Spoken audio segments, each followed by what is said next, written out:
ബിസ്മില്ലാഹിർ റഹ്മാനിർ റഹീം. അൽഹംദുലില്ലാഹ് വസ്സലാത്തു വസ്സലാമു അലാ റസൂലില്ലാഹ് വഅലാ ആലിഹി വസഹ്ബിഹി അജ്മഈൻ. അമ്മാ ബഅദ്. മനുഷ്യ സമൂഹത്തിൽ ആദ്യമായി ശിർക്ക് കടന്നു വരുന്നത് ആദം നബി അലൈഹിസ്സലാമിന്റെ 10ാമത്തെ തലമുറയിലാണ്. അബ്ദുല്ലാഹ് ഇബ്നു അബ്ബാസ് റളിയല്ലാഹു അൻഹു ഉദ്ധരിക്കുന്ന ഹദീസിൽ കാന ബൈന ആദമ വ നൂഹിൻ 10 ഖുറൂൻ കുല്ലുഹും അലൽ ഇസ്ലാം. ആദം നബി അലൈഹിസ്സലാമിന്റെയും നൂഹ് നബി അലൈഹിസ്സലാമിന്റെയും ഇടയിൽ 10 തലമുറകൾ കഴിഞ്ഞു പോയിട്ടുണ്ട്. അവരെല്ലാവരും ഇസ്ലാമിലായിരുന്നു, തൗഹീദിലായിരുന്നു. പിന്നീടാണ് അവർക്ക് ശിർക്ക് സംഭവിച്ചത്.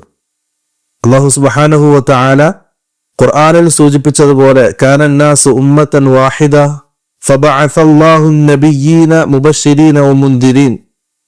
മനുഷ്യ സമൂഹം ഒറ്റ സമുദായമായിരുന്നു, ഇസ്ലാമിലായിരുന്നു. പിന്നീടാണ് അവർ ശിർക്ക് സംഭവിച്ചത്. അവർ അഭിപ്രായ വ്യത്യാസത്തിലായതും പ്രവാചകന്മാർ അവർക്ക് മുന്നറിയിപ്പ് നൽകിക്കൊണ്ടും സന്തോഷവാർത്ത അറിയിച്ചുകൊണ്ടും വന്നത്.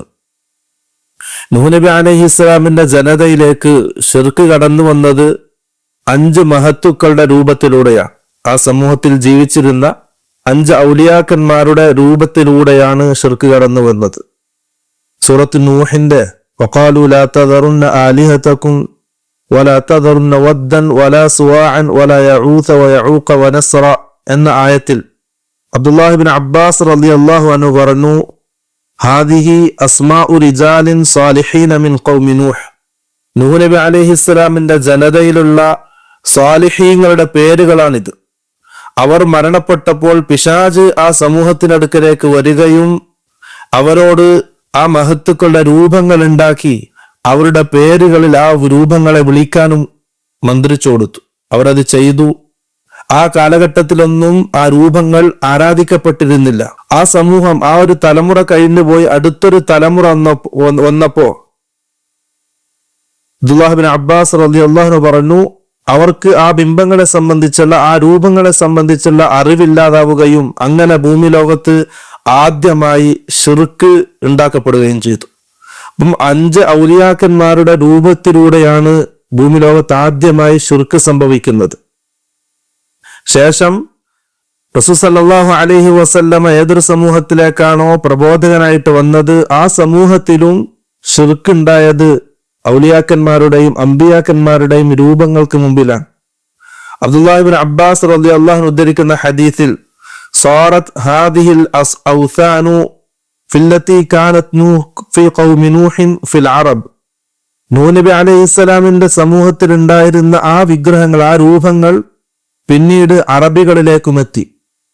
അറബികളും ആ വിഗ്രഹങ്ങളെയാണ് പൂജിച്ചിരുന്നത്. ഇമാം റാസി അദ്ദേഹത്തിന്റെ തഫ്സീറിൽ ഉദ്ധരിക്കുന്നത് കാണാം, അന്നഹും വളഉ ഹാദിഹിൽ അസ്നാമ വൽ ഔസാന അലാ സുവരി അംബിയാഇഹിം വ അകാബിരിഹിം.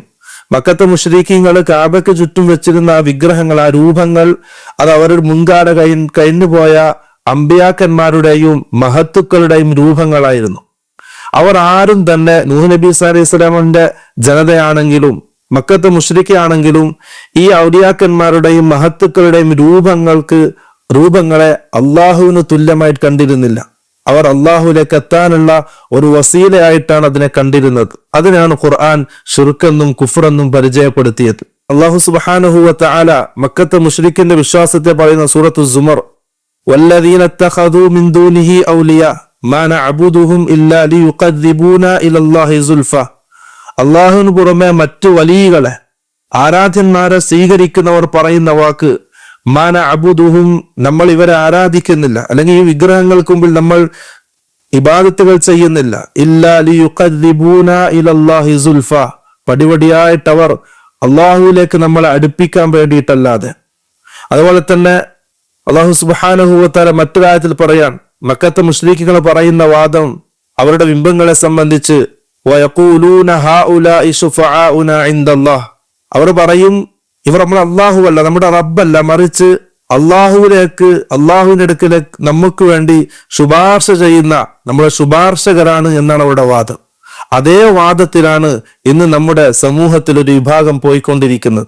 അത് പ്രിയപ്പെട്ടവരെ, തൗഹീദ് എന്ത്, ശിർക്ക് എന്ന് വേർതിരിച്ച് മനസ്സിലാക്കി ഹക്കിനെ ഉൾക്കൊള്ളാൻ നമ്മുടെ മനസ്സിനെ നാം പ്രാപ്തമാക്കുക, കാര്യങ്ങൾ പഠിക്കുക, മനസ്സിലാക്കുക. അല്ലാഹു സുബ്ഹാനഹു വ തആല നല്ല തൗഫീഖ് നൽകി അനുഗ്രഹിക്കുമാറാകട്ടെ. അസ്സലാമു അലൈക്കും വറഹ്മത്തുള്ളാഹി വബറകാതുഹു.